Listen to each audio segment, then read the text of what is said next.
Welcome to the Cyber Business Podcast, where we feature top founders and entrepreneurs and share their inspiring stories. Now, let's get started with the show.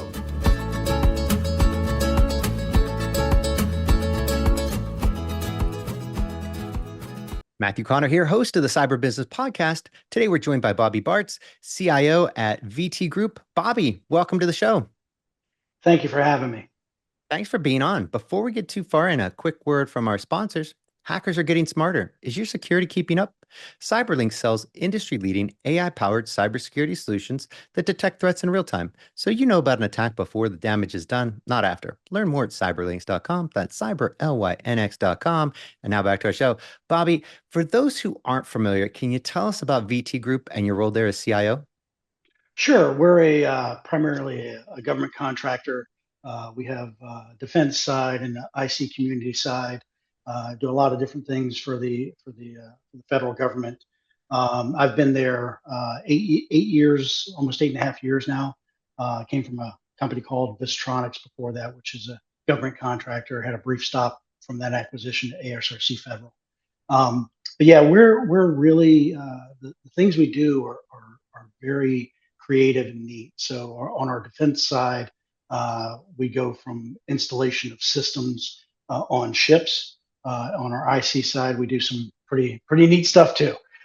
So I'll leave it at that. But yeah, that's kind of the gambit of, we kind of run the gambit there of from some CETA stuff to overseeing development to installing physical systems, and we got some folks on the deck plates of ships. It's an interesting experience given from previous organizations where I came from. We kind of run the gambit. Yeah. Well, since you mentioned, government contractor, and that is kind of right down your alley there. I got to ask you, what do you think of the new, CMMC guidelines or lack thereof, coming out? And I know maybe a hot button topic, be political, be politically insensitive, be whatever you want. But I'm kind of curious, what's your take? Yeah, so it's interesting, and it's interesting it's happened at the 11th hour, right? So yeah. I would have expected this probably sometime in January-ish to allow folks to make some changes. Again, the rule went into effect November 10th, 2025. Prior to that, you just had DFAR 7012, which was focused around NIST 800-171 and those types of things. And we had a pretty good handle and rapport on that, and it's still kind of about that, with the levels and stuff. But organizations have kind of spent money on becoming compliant and audited, right? So really, realistically, the suspension is just on the auditing portion. You still have to be compliant. You still have to adhere to NIST. So for my money, I think that the timing of it is a little bit unfortunate. Happy for the kind of continuation. Our organization has always been on top of things when it comes to that. When I got here 8 years ago, we were struggling to come up with a plan. I've been very fortunate to have a great staff and some folks working with me and great leadership from our CEO and folks to give me the latitude to develop a plan to make sure that we're compliant and being good stewards of the data, not only for our company, but for the government. They just put out an RFI, request for information. Part of the suspension was a 60-day study, right? So they put out a request for information. And I think that the crux of it is whittling it down to brass tacks, right? What makes sense to go in and do from a stewardship standpoint without overhead and all this extra stuff that goes with it. Where NIST 800-171 is great is the control families are fantastic, right? You got 17 you got to go through, but some of the sub controls don't really make sense, and the methodology to get to the score doesn't make sense because you have things worth 5 points, you have things worth no points, but you still have to do it. Yeah. Right. So it gets to a point to where you want to be, like I said, a good steward of the data and protect, but 90% of the controls are around, should be around access control, encryption, things like that. You have other parts of the organization, your FSOs, et cetera, that are beholden to things like personnel hiring, security clearance, things that are also included in that DFARS, that NIST guideline, but they're already taken care of. So it's kind of overlap. And if IT gets involved from an organizational perspective and that sort of stuff, we're not the experts, right? That's our FSOs and our vice president of security and things of that nature. They're the experts there. And then from a contracts perspective, we don't want to get involved in kind of the contractual side. That's our contracts department, our legal department, our folks there, program control, that provide that quality control around that. We're just concerned about where the data goes, where it sits, where it resides, who has access. And I think that whittling it down to kind of brass tacks and ensuring that you're focusing on the right things, I think that's probably ultimately where you want to be. Yeah. I mean, I couldn't agree more. And I think the core of it is solid. I do think it's benefited everybody to start moving in that direction, because I think especially the smaller organizations really put it off as long as they possibly could, even though I would argue that it's not something that is actually cost prohibitive. I get where the audit's it's a chunk of change. But the reality is, if your organization can't afford, to have proper security in place and proper controls in place and an audit, are you really in business? I mean, so I don't think it was ever too cost prohibitive. And we've worked with a number of smaller and medium-sized organizations, government contractors through that process. And I don't think it was ever really cost prohibitive, but you hear that a lot. And I'm kind of curious from your perspective, because you guys are a fairly good size, right? Yeah. What's your perspective on that? So I would caveat that it's not cost prohibitive. So if you look at specific things that you can do, that you can write policy towards, things that are built into platforms and security and things like that, yeah, you're right. It's just a question of education for your IT staff or bringing someone in to help consult, that sort of stuff.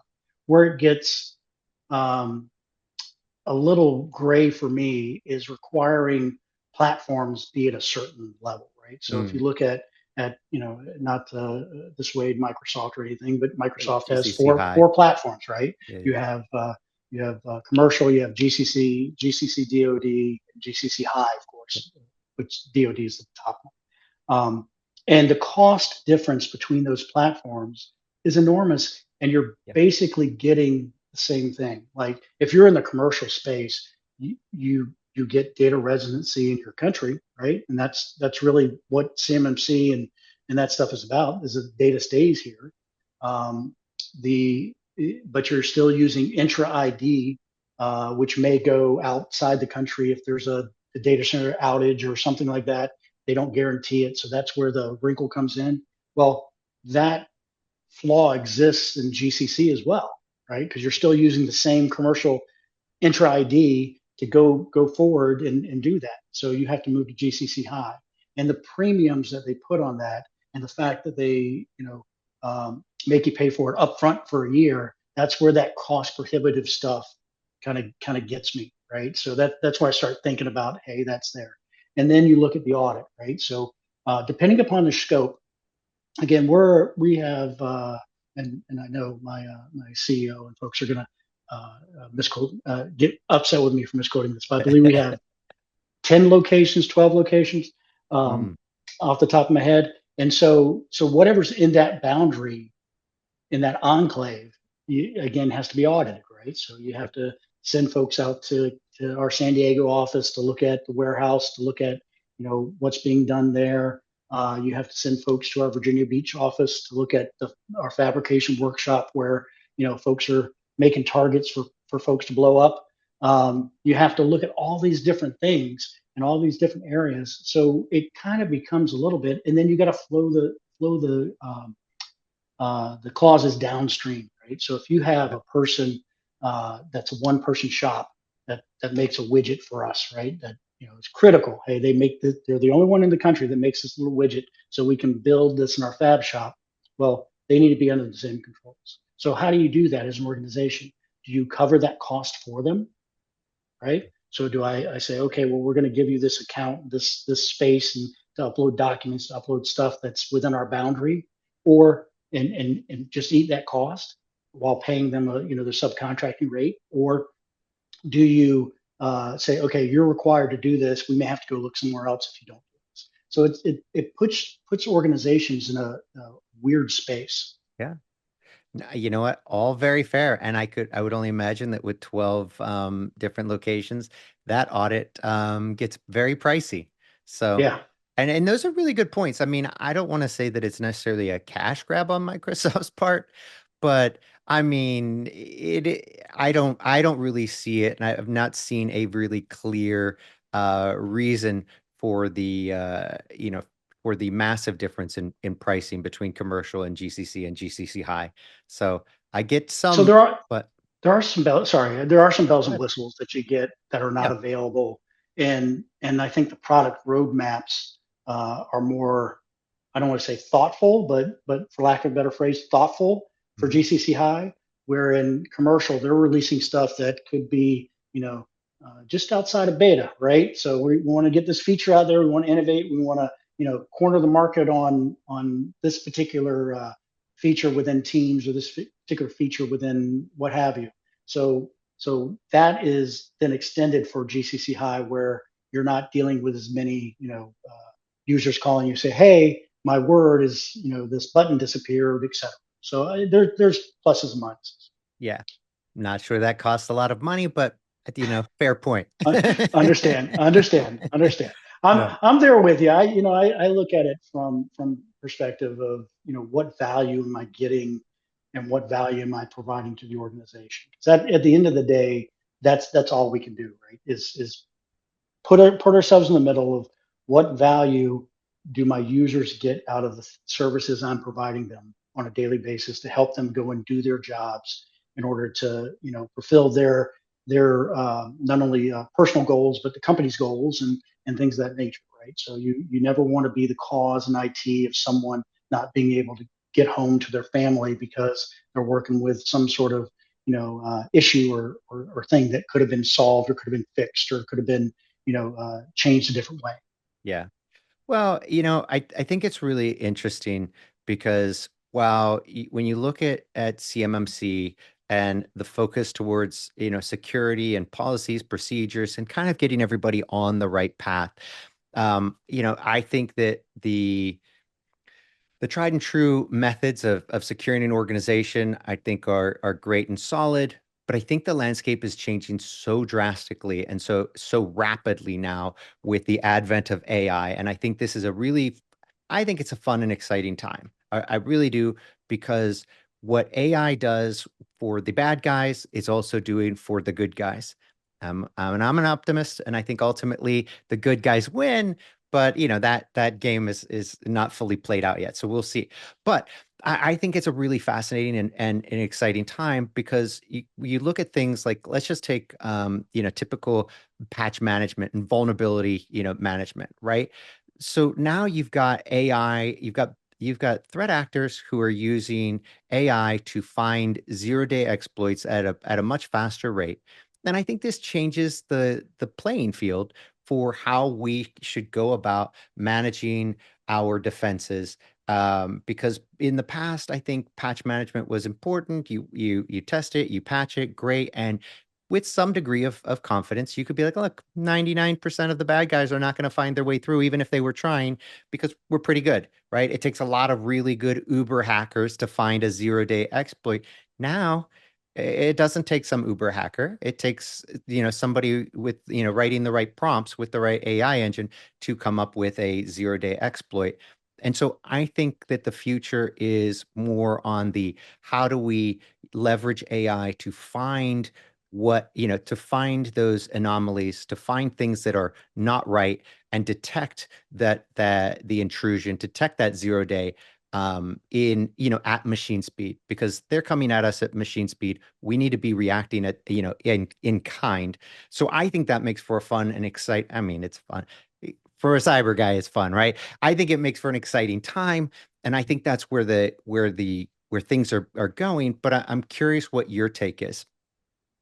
So I would back it up a little bit, right? So if we start using AI at the beginning of the process for development, right? So hopefully it would catch those things prior to having to patch and downstream, right? So you're hoping that the upstream effect of that tool will influence the downstream effect, so there won't be as many. Yeah. So that's kind of how I look at it. I, when I think about AI, to me, it's like you're hiring an employee, right? So you want that employee to be focused. You want that employee to have a job description of what you want it to do. You don't just want to turn it loose and have it, go out into the ether and decide on its own what it's Right. gonna care about, right? So you want to have some human in the loop kind of stuff there. But yeah, I understand what you're saying, and I don't disagree. I don't disagree that you got to fight fire with fire in kind of that perspective of, you've got your patch management tools out there that are engaging and more, and even in Microsoft's own environment, they've, I think article a couple of weeks ago said they found 5,000 additional issues because of AI, and there's value to that. Yep. But what you want to hope is that by using it earlier in the process, that that I give my attack surface is smaller, Yeah. right? So yeah. Yeah. And I think in a perfect world, yes, I don't know if fundamentally that's even possible, right? So as you're developing early in that life cycle, even with, say, expert AI, fast forwarding years from now, right? And the AI is just, very intelligent.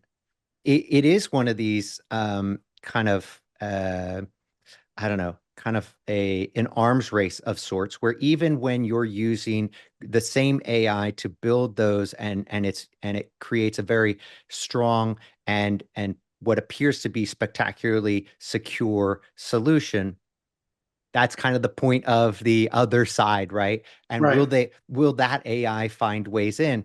And I think that no matter how good that gets, I think on both ends, I think that's why the fallback is assuming that it's great, and assuming that that the bad guys are also going to be great. We need a way of detecting that in real time, having AI say, yeah, look, we've built a great defense. Perimeter's solid. That our defenses are strong. Fantastic. But what happens if they get through? They can't get through. Humor me. What happens if? Right. But they can't. Okay, but if they do, how do we detect that? And I think that's where AI comes in, and I get excited about that kind of the future of it as well. I think it's really exciting what we're seeing on the development side. I mean, to be a developer today is such a godsend. In the 80s and Absolutely. 90s, it was so painful. Before Google, Exactly. it was Exactly. so hard. It was really hard I, stuff. I go all the way back to Fortran. So Hmm. I'm it's learning that stuff in high school and seeing where it is today. It's like leaps and bounds. It is. And so nice to have AI help you through it all. I mean, could you imagine? So it's fun stuff. And I think that's really exciting. But before we got on today, we had mentioned that you'd mentioned a Wired article. And I think this is really timely and relevant, and to the discussion. So if you could let's go over that. If you could tell everybody kind of the basics for those who haven't seen today's news. Sure. So basically, an AI model. Actually, hang on a second. I'm going to bring up. I got a reference here, so I don't misquote the model, misquote misattribute the news there. OpenAI, yeah, disclosed that they had a cybersecurity incident where their AI got out of its cage, so to Out of his speak, sandbox, yeah. out of the sandbox, Yep. and hacked place called Hugging Face Hmm. for an internal security evaluation to try and make itself better. And so I think it just shows that AI is going to do what needs to get done in order to achieve its mission, right? So it's not going to be limited by the human in the room, right? Yeah. So there are going to be times when it's going to say, hey, I got to get this done. I've got a whether it's perceived or whatever pressure, but it's programming as I've got to get this done. I've got to get this answer. I've got to test this. I got to do this. What's the biggest easiest way to do this? Well, the biggest easiest way is to get on my sandbox Yeah. and see what's out there in the world. And so to me, it's scary, but it's also exciting, right? So think of the applications for thinking outside the box for things like medicine, thinking outside the box for things that you were talking about plugging holes in your infrastructure, right? Whether you know about them or not, Yeah. right? So I think that it while the premise is scary, the ultimate goal, and like you want to remain optimistic, the ultimate goal is learning enough through this process of what it is to put um, guardrails is too harsh a term, but maybe guidelines, Yeah. to what it can do. Focus on kind of ethical use, Yeah. right? Because we know there are folks out there that are going to use it unethically, right? We Right. we absolutely know that's the state of the world. That's the state of things.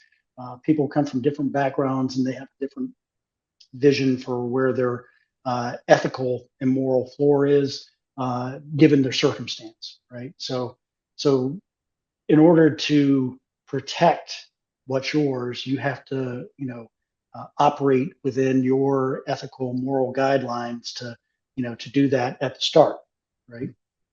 I think I also saw today that Microsoft is thinking of using Kimi in some of its um, Copilot stuff. So, and that brings up a whole nother question, right? So, um, again, Chinese landscape, Chinese model coming into stuff that's prevalent throughout the world. What's the ethical choice there, right? You're trying to win that race, right? You're trying to win the arms race by having the best model, et cetera. So what's the ultimate goal there? Is it winning the race or winning the race in a fashion that makes everybody better? Yeah. Well, and I think that's really, really the difference, right? I mean, if you look back, and I think we can come back to the ethics, question because there's so much to explore there. But going down the path of this, how do you win the race?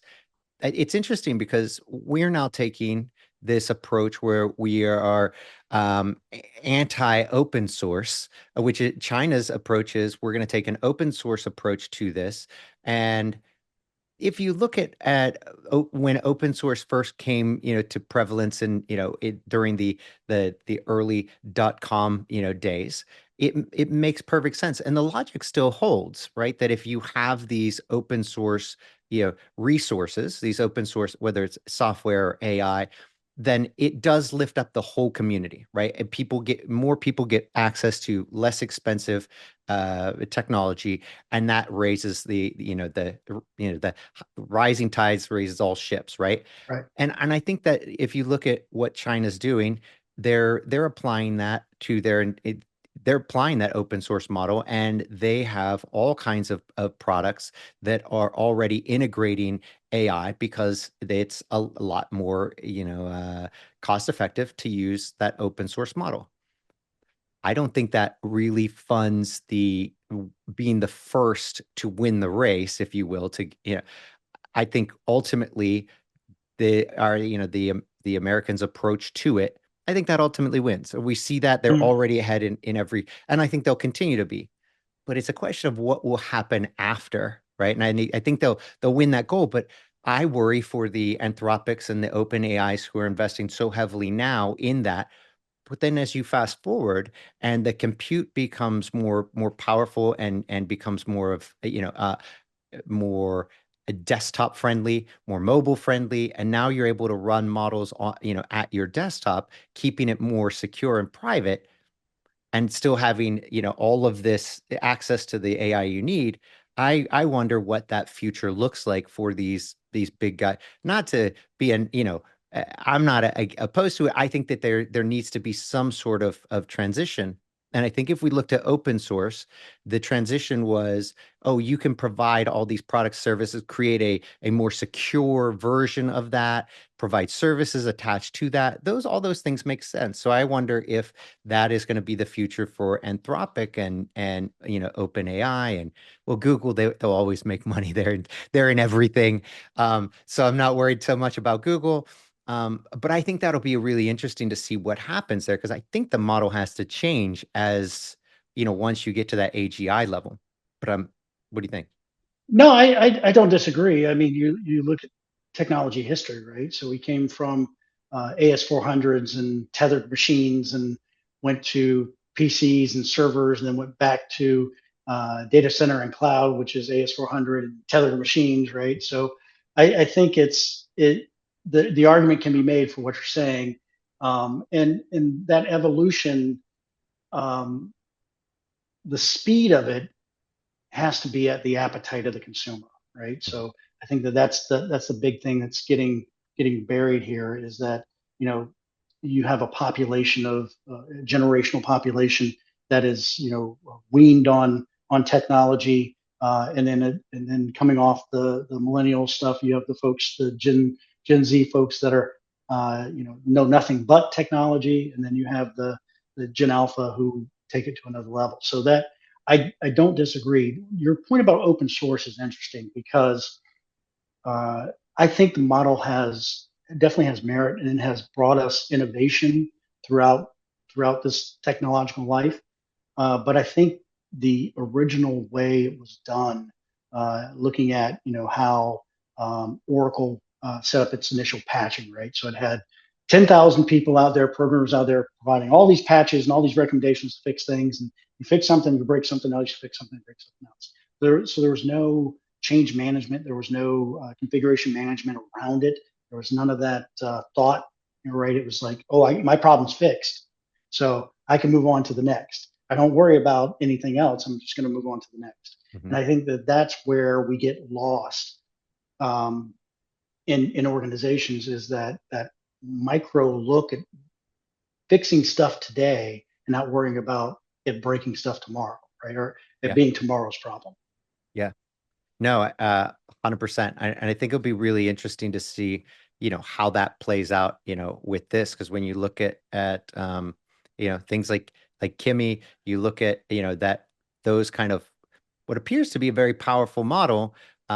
Interestingly enough, while we don't know specifically, and it's July 22nd. So I think sometime next week we should know exactly what that would look like running on a machine, but it's estimated it's going to take a huge amount of resources in order to run that. So I'm not sure that necessarily becomes the open source desktop friendly Right. solution that I think people were kind of worried about. It is shocking that it's performing so well, because typically things out of China there you would get maybe not the most accurate results, maybe not the Right. most accurate, history of what it was. You get a crazy study, crazy results in the study, but ultimately maybe not so much. So I think it'll be interesting to see where the rubber meets the road on this.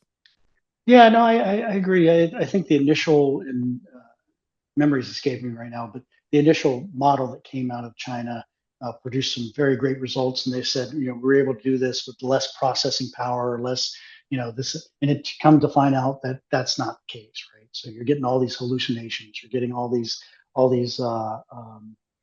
items that even the most cynic would say, hey, that's conspiracy theory. We can't put that out there in the world.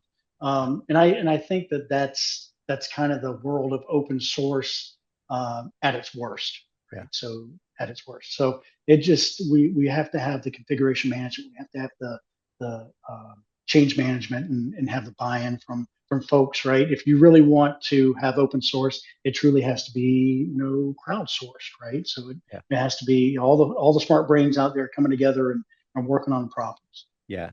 So, the theories and everything. This is always fun, and I could go on and on for days about this because it's just exciting, and we'll find out how it all plays out in due time. But I'm really curious, where the rubber meets the road today for you and a lot of organizations, because that's what everybody's really looking at. It's like, what do we do today? What should we be focused on? What should we be using?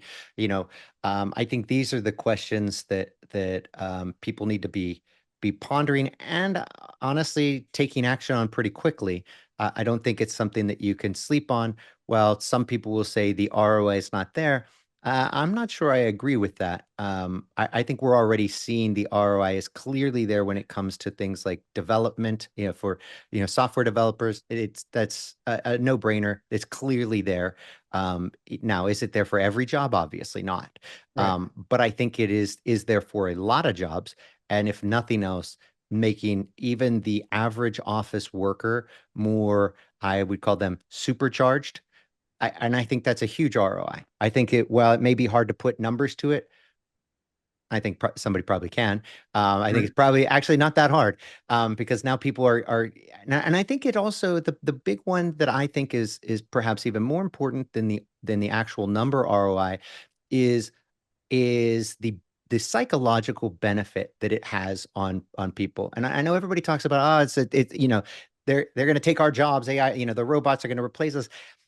I think that the workers today now get the benefit with the right mindset and the right management of you now have a much easier, better job. You get to be a better employee because you now have this AI assistant to help you draft your email, to research things. So what does that mean? And how do I and think strategically and plan things and organize things and get more done without the pressure of you now have to I'm expecting you to do 10 times more. I Mhm. don't think that pressure's there but I do think that there's that psychological benefit of, wow, I don't have to worry about not knowing something because unlike where you've got all the information in the world, it's out there, but can you find it? Right. Now you can find it. You just ask and you get a pretty good, and then, of course, always check. Are you sure about that? Oh, you were right. Thanks for calling me on that. But, I think that that's the kind of the unsung hero. And I don't think that gets enough play in the media. And I don't think people are talking about it enough. But I think that's the real benefit to people right now is that psychological benefit of, you know what? I'm really good at my job now. No, I don't. I agree with you. The the point that is to me is, like I said at the beginning, was it's like hiring an employee, right? So you want to give it, hey, this is the role you're in, this is what you're doing, and then through change management, explain that to the employee. This is what I expect this to do for you. This is what I expect here. If you can take that and make it better, that's on you. That's your challenge, right? That's how you become better. That's how you can uh, move up, employment wise, or you can gain a better understanding of the job around you. You can help the company innovate. You can benefit from that by bonus, salary, etc.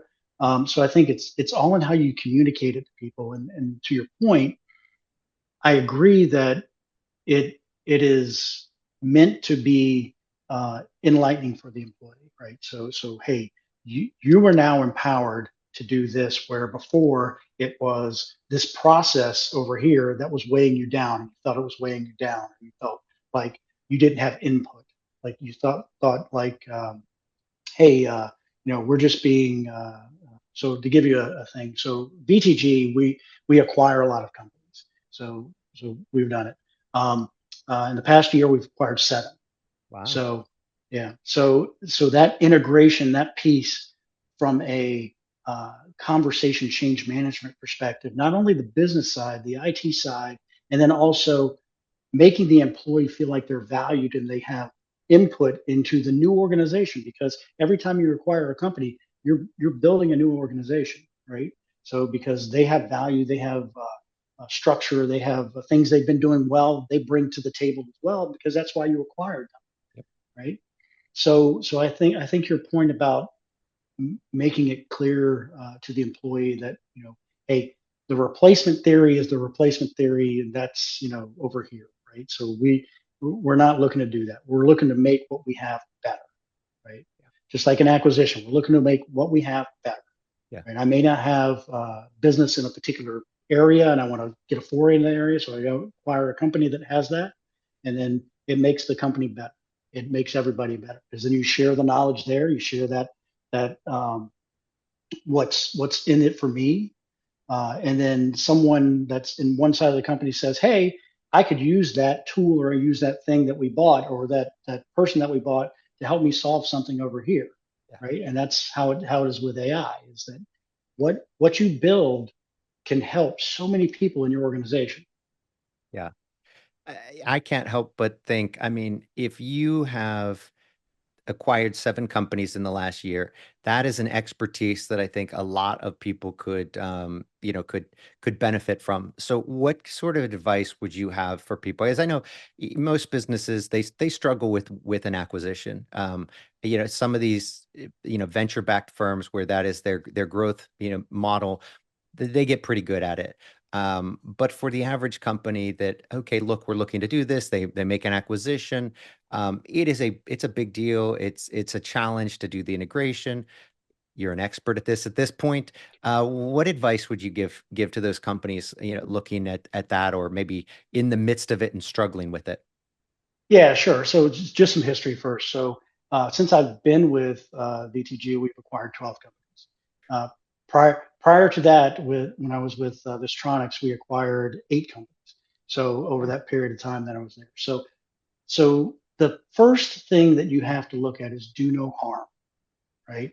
So if there are things in the organization that are not glaring problems or weaknesses or things like that, you let folks acclimate on their schedule, right? You try and build the synergy on the business side as fast as possible, because that's the value, right? That's, you want to go out and build those customers and leverage those customers, and talk to the smart folks that you hired, and how we can do this, how we can put stuff together, how you can help me with this client, how I can help you with this client, what bids or what job opportunities are out there that we can help fill. Maybe you're struggling to find certain folks in the recruiting, but we have, maybe folks over here we've been looking at that we've been trying to place, and we can do that. So you're looking for those synergies first, but you're doing no harm. You're not saying, okay, you got to live by my rules on day one.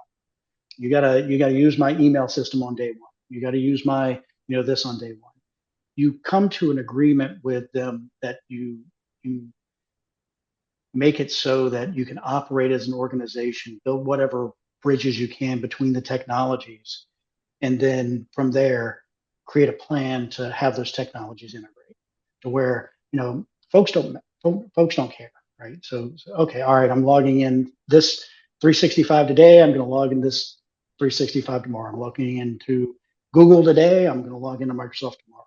It's that communication, change management, and putting together a plan that makes sense and that they buy into. Yeah. They have real fears about it, right? So you don't know what's going to happen to yourself. You don't know what's going to happen to people who you've worked with for several years. You don't know how they're going to take it, but you try and get quick wins, low hanging fruit. Hey, someone so and so, we're a smaller organization. We haven't had a laptop upgrade refresh in 4 years, and my laptop's got duct tape, and the camera doesn't work, and you just replace that laptop, right? You do make that investment in that, to make that person, again, not have to worry about working late because the technology is not working for them. Yeah. Right. So you look for those little wins, and then you integrate over time, and you build those relationships so that there's a trust. Right. So in IT, my folks and my team is very special, very, very good group of folks. And it took us a while to kind of get here. But building trust is absolutely what we preach, right? We've got to be able for them to trust us, to come to us with their problems, and not try and solve them themselves through Google or through AI, and then come up with something that's ultimately going to hurt the organization or put us in a position to where we may have a bad actor out there that can take advantage of something, right? Yeah. So it's that we talk about social engineering all the time, right? It's that good social engineering that you want to build that trust so that they come to you and they feel like you're the answer. They can come to you with a problem, you're the answer. And if you have to say no, they know you've said yes before, and they know because you're saying no, there's a reason behind it. Yeah. No, that's great advice. I mean, I think getting those early little wins, really help. And I like the do no harm. That's a nice one as well. What would you say people should be looking at? Because I know a lot of times when people do an acquisition, they're thinking we want to do this quickly. We want to get them, integrated as quickly as possible, move them off their old systems, get them onto the new systems. What would be your advice on kind of reasonable timeframes? What should people be looking at in terms of time frame? So there are a lot of factors that go into it. One is size of the organization, Sure. right? So the number of folks that you acquired, et cetera. It may not make financial sense to do that soon. We might have to wait till end of quarter, end of year, something like that for that type of investment. Second is from a financial reporting standpoint, am I getting the numbers that I need? Am I understanding how that business operates in relationship to the other business? So there could be some speed of some pressure to speed things up from there. But ultimately it boils down to what's the best business decision, right? And that's where you got to talk to your leaders. Hey, I can do this from a technology perspective. I can do this in 2 weeks. Right? We got a 30-person company. I get them all moved over. I get them all this stuff within 2 weeks. But does it make sense? Are they tied to that old email address they had that has some value to them because they were there at the start of the company, or they were there, employee number 3, and they built that, right? So and that going away fast may not make a good taste in their mouth.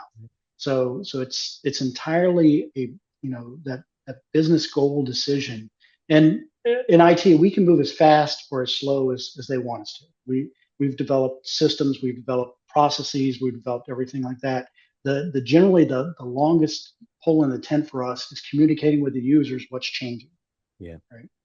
So what's your password? How do I get service? How do I get this? What's the new process for this? How do I fill out my timesheet? How do I do all this stuff?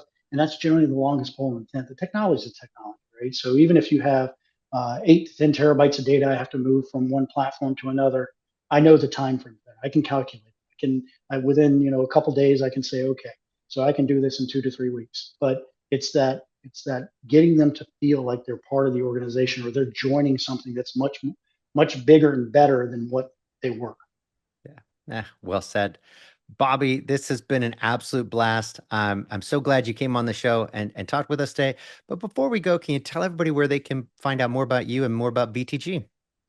So my LinkedIn profile is updated, I hope, so they can find out me about there. I've done a lot of things, positive things in the community in the past. I coach flag football.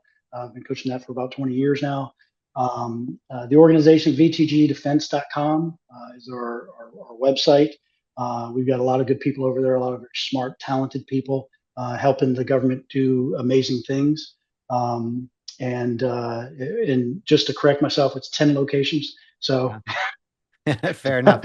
I wanted to make sure we're opening. We're getting a new one kind of ready, but it's not necessarily open yet. So, but yeah, we have 10 locations nationwide, performing various things. Our Southern Maryland, your phone dropped.